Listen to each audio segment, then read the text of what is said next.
Conformément au règlement intérieur du Conseil de Paris, je vais donner la parole à Lamia El Haraj, présidente de la 3e commission.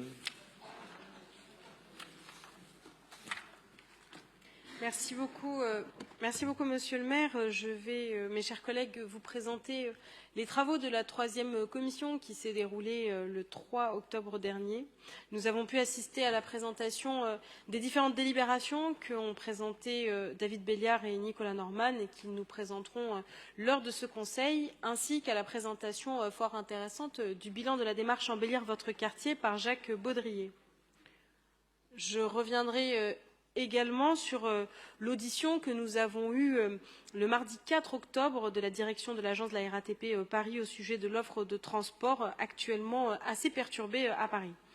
Donc pour commencer, David Belliard a pu présenter une série de délibérations qui sont relatives au parc de stationnement. Le maire du 15e arrondissement, M. Philippe Goujon, a d'ailleurs interrogé M. Belliard sur la DVD 100 concernant l'impossibilité de récupérer les redevances de 2014 à 2017. Excusez-moi, il y a un bourdonnement assez important. Merci, mes chers collègues.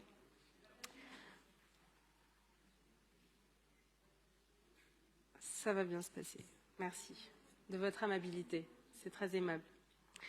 L'impossibilité... Ah, mais c'est vous, Madame Dati. Je me disais bien que je reconnaissais votre voix dans le brouhaha. Bon, je ne suis donc pas étonnée.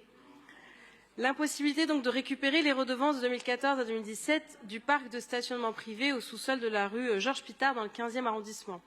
La réponse doit être apportée d'ici peu pour régulariser la situation.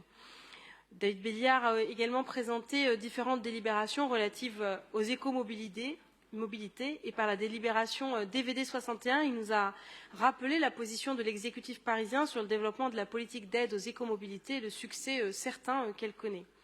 Il s'agit dorénavant de les rendre accessibles à tous par l'octroi notamment d'aides financières pour leur acquisition, de nouveaux dispositifs d'aide à l'écomobilité ou encore le développement du service d'autopartage Mobilib.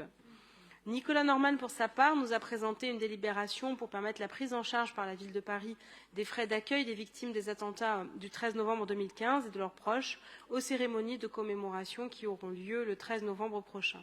7 ans après, ce devoir de mémoire nous apparaît d'autant plus essentiel alors que les procès ont eu lieu ces derniers mois.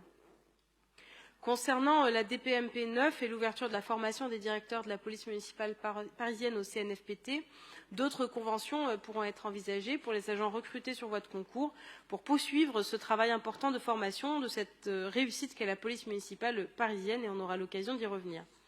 Au sujet de la DTEC 32, Nicolas Norman a précisé qu'elle était co-rapportée avec Pénélope Commintes et que l'audition du nouveau général de la BSPP aurait lieu lors des débats budgétaires. Enfin, comme je l'évoquais, Jacques Baudrier a pu nous présenter le bilan du plan Embellir votre quartier, un plan qui a un objectif simple, coordonner les travaux des concessionnaires de différents quartiers pour éviter les travaux qui pourraient se répéter pendant 6 ans. Donc végétalisation de Paris, désencombrement des rues, apaisement de la circulation, accessibilité pour les personnes à mobilité réduite. En bref, une politique ambitieuse avec comme seul credo le bien vivre pour tous les Parisiens et les Parisiennes. En parallèle d'embellir votre quartier, ces différentes actions pour améliorer le bien vivre des Parisiens avec la végétalisation des grands axes, le plan vélo ou encore le dispositif rue aux écoles qui rencontre un succès certain.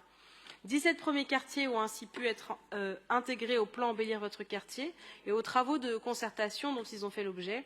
Les grands arrondissements seront également bénéficiaires d'un quartier par saison. Enfin, pour terminer, comme je l'évoquais, les membres de la 3e commission ont pu échanger avec les membres de l'agence RATP Paris pour comprendre les dégradations des dernières semaines de l'offre de transport à Paris.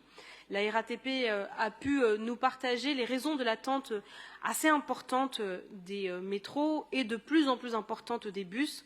Et je me permets au passage de rappeler, n'en déplaise à certains, notamment de l'autre côté de cet hémicycle, que les transports parisiens sont une compétence de la région et non de la ville de Paris, et que la RATP a pu nous exposer les difficultés qui étaient les siennes, notamment sur les problématiques RH qui amènent à un encombrement important, des délais d'attente très importants, et donc un impact très concret pour les mobilités des Parisiennes et des Parisiens, notamment à l'heure où il y a une incitation de plus en plus importante à utiliser les transports en commun.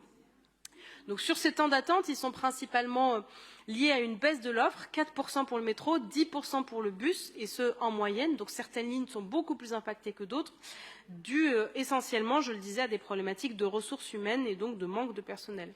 Sur le trafic en tant que tel, la RATP a réaffirmé son important travail avec les services de la ville de Paris.